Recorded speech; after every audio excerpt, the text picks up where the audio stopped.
All right, that was one violent sneeze, and I sneeze like violently. It's out of control. So, yeah. Let's just kind of keep going here with this.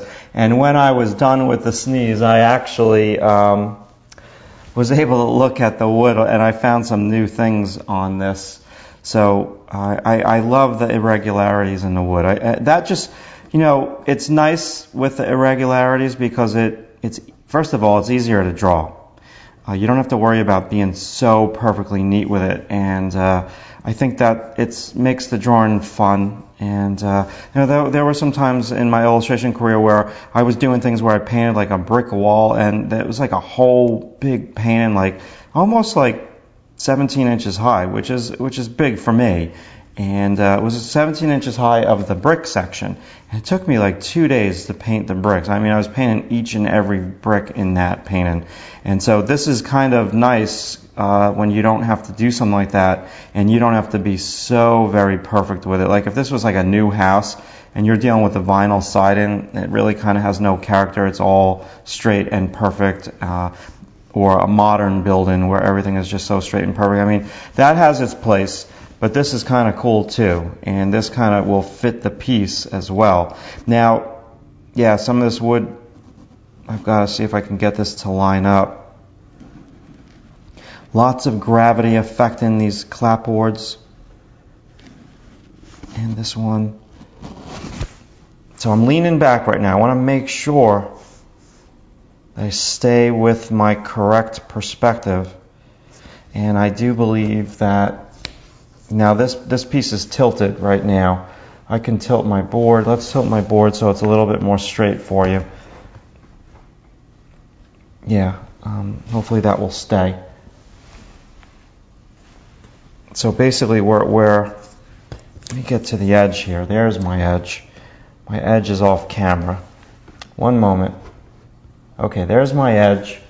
Looking at it, and okay, that should be a little bit more straight in terms of you being able to see this the correct way, and me being able to see the edge of this piece, so I can get this perspective correct. Okay, so I'm going to cheat right now. I'm going to just make it a little bit more straight for me. So here's the edge of my landscape piece. And this is a whole different wood, but I think I'm going to make it a different wood. Definitely. These are shingles. These are clapboards, okay? And two different types of siding for a barn and a home. Very traditional in the United States and in the 1800s to have something like that. So, and that in tandem with making things crooked. So there's also right over here, which is very, very hard to see, there seems to be some kind of pallet leaning against the house, or it's a barn. It's definitely a barn. And so I've got to just make sure that I understand what I'm drawing. And I'm going to make things pretty crooked down here. Boy, I haven't done that in a while. I'm usually drawing with dull pencils in the classroom, not with these Sharpies here. Okay, so we're just going to say that this was a building part built at all different times, and that was normal. They'd get, in the 1800s, I guess they'd get like a structure built just to kind of get started, and then as they kind of settled in, they would just keep adding on to that structure. And so I really, really super dig these irregularities in the wood. So what I'm going to do now is I'm going to just establish with the same perspective. It's pretty severe perspective, so I want to just establish these bigger, longer shingles, cedar shakes, coming on down. Yeah, so I've established that now. That's kind of cool. I'm going to leave out the window over here. God, if I was going to put it in, I think I might put it in. I'm going to just kind of frame it in right now. Just making a quick executive decision to add that window. And the reason why I want to add it is just because this is so very totally going to be super dark. And I think adding some reflections in there will be cool in terms of texture. Now let's focus on the funky, crooked perspective. These are going to be much bigger stones. And I'm just kind of drawing this freehand. So I have some reference of stones from this particular historical park that we were in. And yeah, so that's better. So for practical reasons, I do not want to work on this section anymore because I'm going to smudge it to death. And so we've got a little window up here.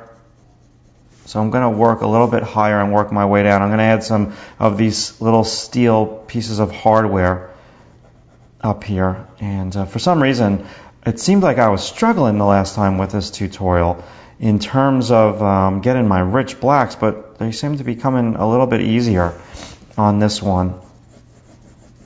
I'm kind of dealing with a little bit of a cold. You can probably hear something different in my voice. This needs to be tilted way more. And what I'm going to do is I'm just going to I'm mapping this out for you. I'll go a little bit darker over here. Yeah, I like that. I'm going to just leave that. And this is almost like the door to nowhere, so I'm going to drop it right about here. That's better. So let's just erase out that clapboard.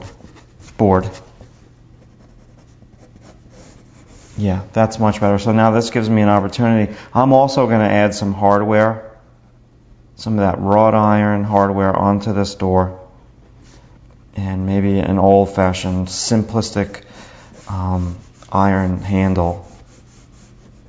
So let's just match this up. I lost my perspective a little bit.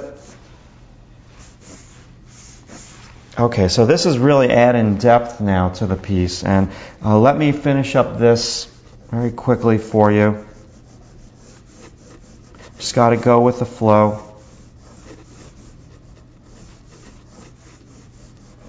Better. This one is a little wide over here, but I'm going to just make it irregular. Okay, we've got this building mapped out. Now, at the bottom here, gosh, I don't know if I want to lift the stone. I think what I'm going to do is I'm going to give it a really dark lip. But let me work on it a little bit off camera, and then I'll come back.